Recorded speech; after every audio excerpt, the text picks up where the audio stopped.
I think if you ask every man in the world, every single one, when we were about 10 years old or 11 years old, how do you want to live when you're in your late 20s, early 30s? Like in 20 years time, where do you want to be? They'd all say the same thing. They'd say, I want a giant house. I want lots of pretty women. I want to drive around in fast cars. That's what they would say. Now, I find a lot of men in the positions of a lot of men who attack people like me for living my lifestyle.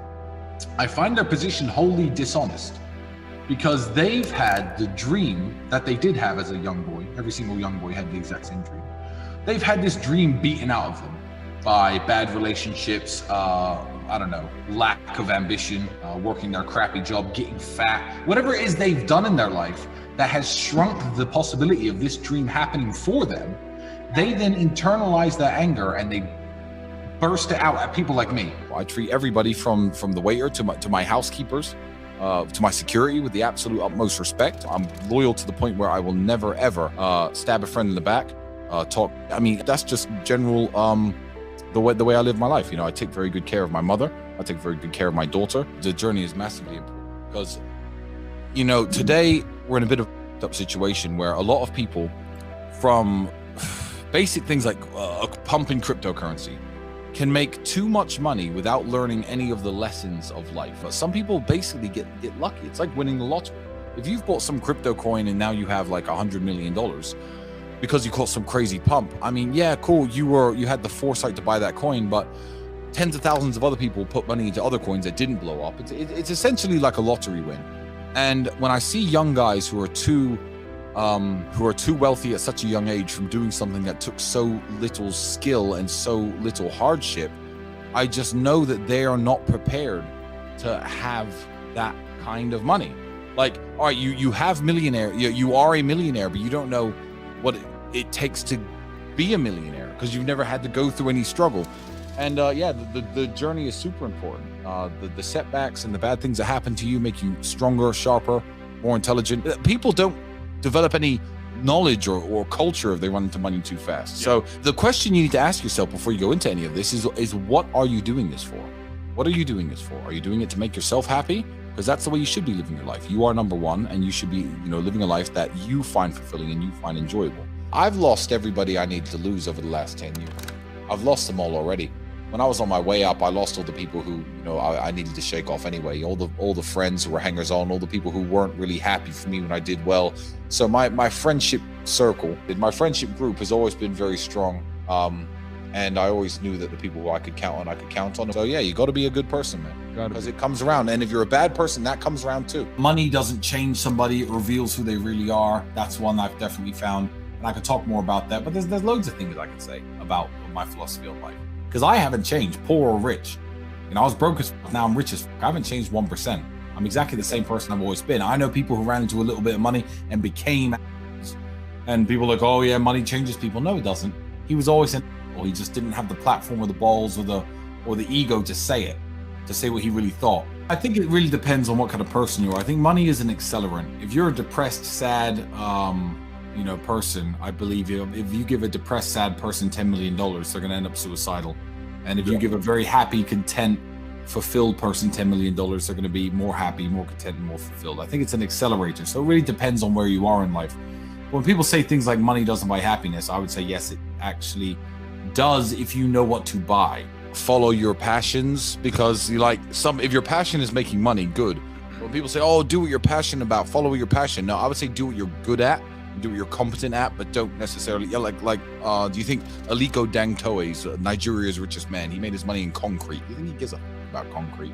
No, he's a billionaire. So no, don't follow your passions. That's what I would say. Because your passion might be one of those passions that just keeps people broke. And I think kickboxing is a very important part of our foundational story and my foundational story, because it just made me realize that there were higher mountains to climb, because it sometimes takes money to make money.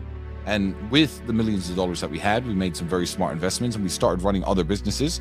Look, genetics, intellect, wit, there are various things that we're all born with, and when you get to the age of 12, 13, you can see who's becoming a man with physicality, who's becoming a man who's smart.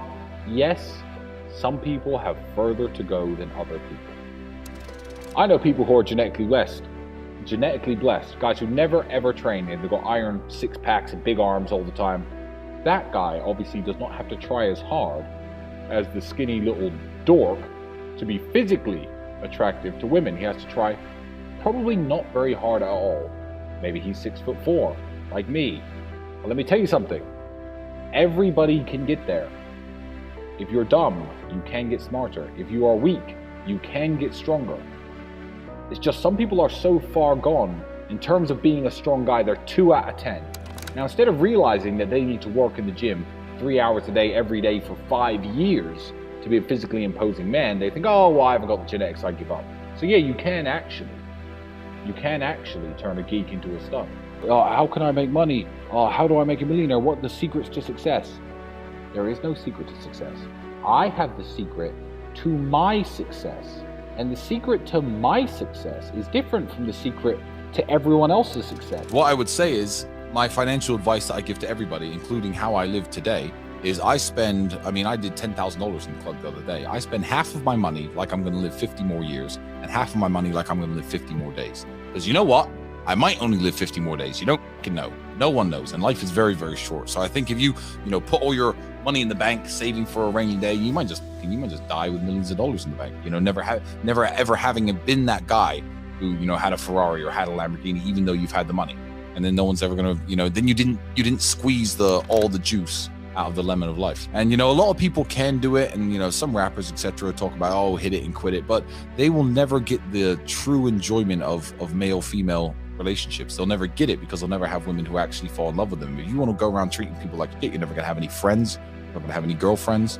Everyone's going to be out to use you, and what goes around comes around. So yeah, be nice. I say it all the time. The money to live this lifestyle is very, very important. I went through a phase when I was completely flat broke, but I was a kickboxer. I was working hard. I was staying focused in a very bad town where a lot of people were very bad people. And that was a different era. That era is over. That era is completely over. What's happened is where 14 years ago, it was possible to meet a girlfriend, date a girl who was pretty, and she didn't have access to all the millionaires in the world. If there was a pretty girl from Luton Town, Instagram, exactly. Whereas nowadays, if you're a young man, you're 17, 18, 19, you got to get your money game right. And you have to have a lifestyle that is at least interesting to women, because the same woman that you would have taken out 20 years ago that you would have had access to, maybe you go to university with her, maybe you just finished high school with her, she's now being hit up by people like me. And who she's going to choose. So yeah, making the money and getting your finances right is super, super important to living a life. But I paint this picture on purpose because that way I find that when people judge you, just like they judge you or any of your friends or anyone they're not really judging you. They're judging this character that you've created for the world to see. So they can take their opinion, and do whatever they want with it. But it doesn't resonate anymore. Human beings, we're social animals at the end of the day. No one is truly happy we lock people in little rooms by themselves as punishment, and there's a reason that's a punishment and not a reward. It's we are social creatures. Yeah, it's very normal to feel like you need somebody around you, and it's very normal to feel that way when you're single.